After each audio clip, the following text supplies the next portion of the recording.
So I woke up like super late and I was going to go to a really cheap movie in the morning, and I woke up like a half an hour before the movie was going to start. So I didn't do my normal blogging in the morning and just like rushed to the movie because I want my $6 ticket. Okay, movies are expensive.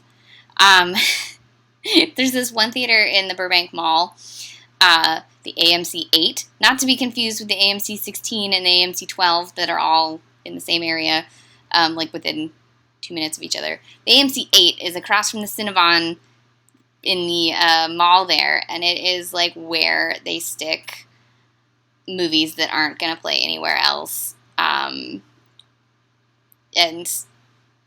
things get four-walled there, and things that have deals with like AMC Independent get stuck there.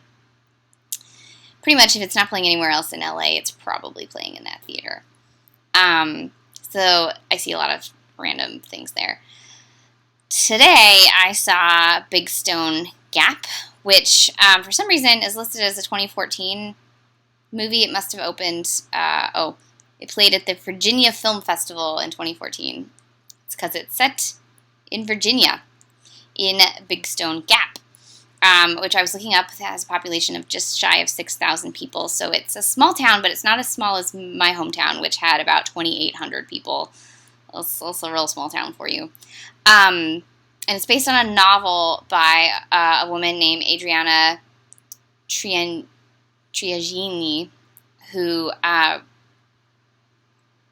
grew up in Big Stone Gap and set her novel there, and she wrote for The Cosby Show and a handful of other things. And I guess she wrote this novel about Big Stone Gap sort of as a homage to her hometown. And then she's the writer and director on this film as well. And while I didn't think the film was 100% a success, what I liked about it was that it felt like someone who grew up in this town, loved the people in this town, loved the character that is this town, and wanted to make that into a lasting piece of Americana. And for that alone, I thought this was a good film because having grown up in a small town, I know that feeling and I know that desire, and it's nice to see someone successfully take her hometown and make a film out of it. I have several drafts and notes and things for films that I have not yet made based in my hometown because it is also a very strange little slice of rural America.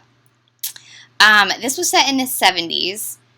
Ashley Judd is the star. She's great. She's one of my favorite actresses. I love her screen presence. I think if you don't like her screen presence, you're probably not going to like her because she's sort of like Tom Cruise. She's always Ashley Judd.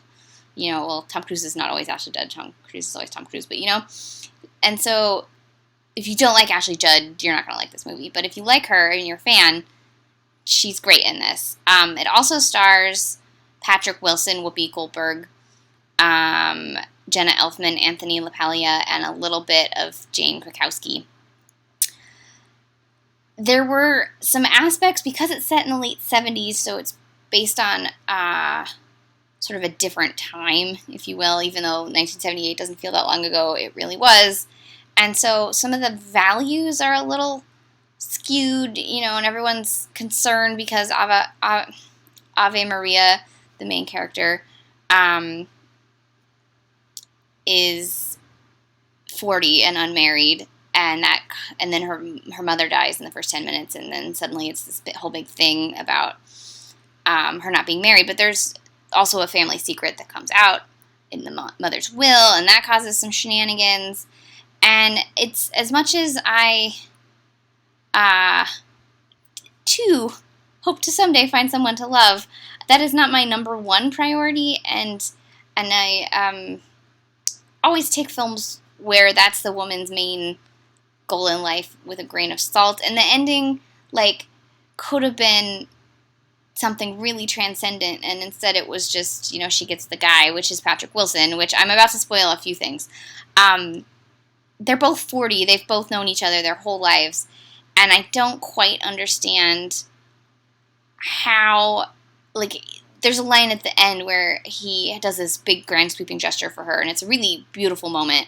And she's like, and he has to tell his truck to do it, and she's like, "Oh, you love that truck," and he's like, "Yes, but I loved you since we were in 6th grade." And I'm like, okay, that's 28 years or 29 years of not making a move on this girl. Like, I don't care how independent she is. Like, did he ever ask her out? How do you go 30 years living in the same town with somebody and you love them and you don't even try to date them? Like, that doesn't feel realistic, but maybe that happens. People are repressed. I don't know. There's a lot of repression in the United States. I don't know how it is in Virginia.